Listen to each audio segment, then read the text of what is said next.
Kazoo, Switcheroo, Anyone But Me by Nancy Curlig. Chapter 10. The next morning, Katie was up and dressed before her parents awoke. She wanted to be sure to get to school before George did. Katie had a feeling that the other kids were going to make fun of George for being afraid of Speedy. If they did, he might be mean right back to them. Then he would never make friends at school. Katie really wanted to help George. They had spent a lot of time laughing at joke books together yesterday afternoon. George was really an okay kid. Katie hoped the other kids could see that side of him.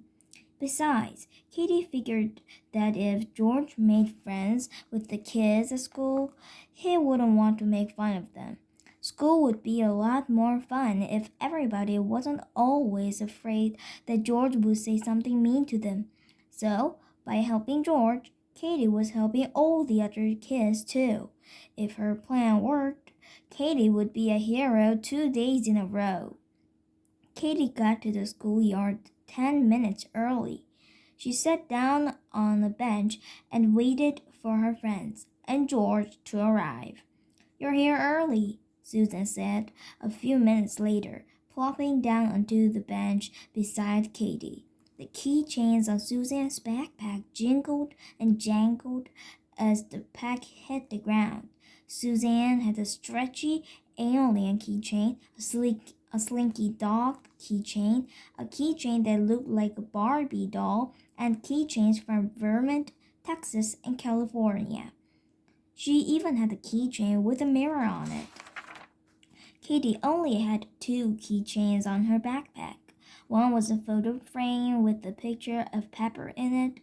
The other one was a little rubber monkey that bounced up and down when you shook it.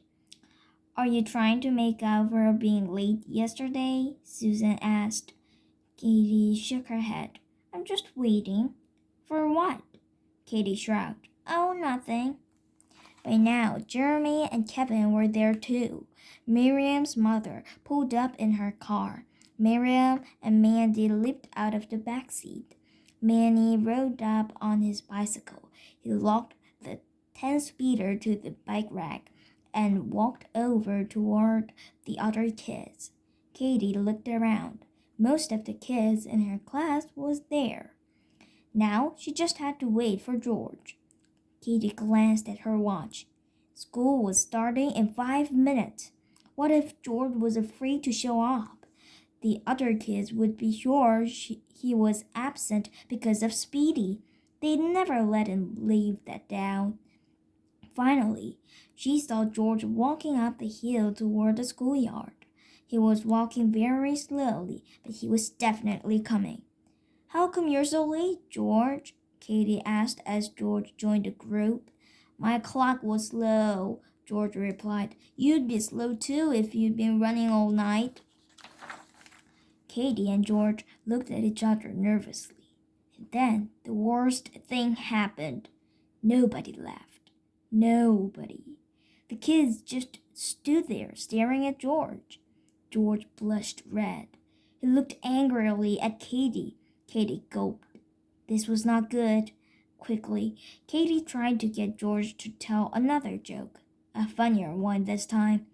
"Don't you wish this was the last day of school, George?" she asked him. The kids all started at Katie. Why was she being so nice to George Brennan? "You know, Katie, there is one school you have to drop out of before you can graduate," George began. "What school is that?" Katie asked. "Parachute school," George told her. Again, nobody laughed. Now, Katie was getting really worried. And then, out of nowhere, Jeremy started laughing really hard. He was totally cracking up. The other kids looked at him in amazement. Jeremy stared back at them. "What?" he asked. "It was funny." "Thanks," George said. He sounded a little happier now. "Tell another one," Katie urged. "Okay," George agreed. "What's the most important subject a witch learns in school?" What? Katie asked. Spelling, George answered. Jeremy started laughing again. So did Suzanne. Suddenly, all the kids were giggling at George's joke. That was a good one, Kevin said. Got any more jokes? George's face broke into a smile. A real, happy smile. Not the mean smile he usually had on his face. Sure, I've got 1,000,000 of them. He looked around at the other kids. Why didn't the skeleton do well in school? Why? Susan asked. Because his heart wasn't in it, George said. Everyone started laughing all over again. Wait, here's another one, George announced. What's the hardest part about taking a test? What? Asked Mandy. The answers, George told her. George was on a roll. He couldn't stop telling jokes. That was a good thing, since the kids didn't want him to stop. What table doesn't have any legs? He asked Jeremy. Jeremy thought for a minute, but he couldn't guess. I don't know, he said finally. A multiplication table, George shouted out. Once again, the kids all started giggling. Just then, Mrs. Jerkman blew her whistle. Line up, Class 3A, she called out. The kids ran to line up. Katie found herself standing right in front of George. Just 1 day ago, that would have been an awful place to stand. But now, Katie didn't mind standing near George at all. Hey, Katie Kazoo, what do you have for lunch? George whispered to Katie's ear. I'm going to buy something from the cafeteria, she whispered back. My mom gave me lunch money today. I have peanut butter and marshmallow fluff, George said. My mom hardly ever gives me lunch money. You're lucky, Katie said.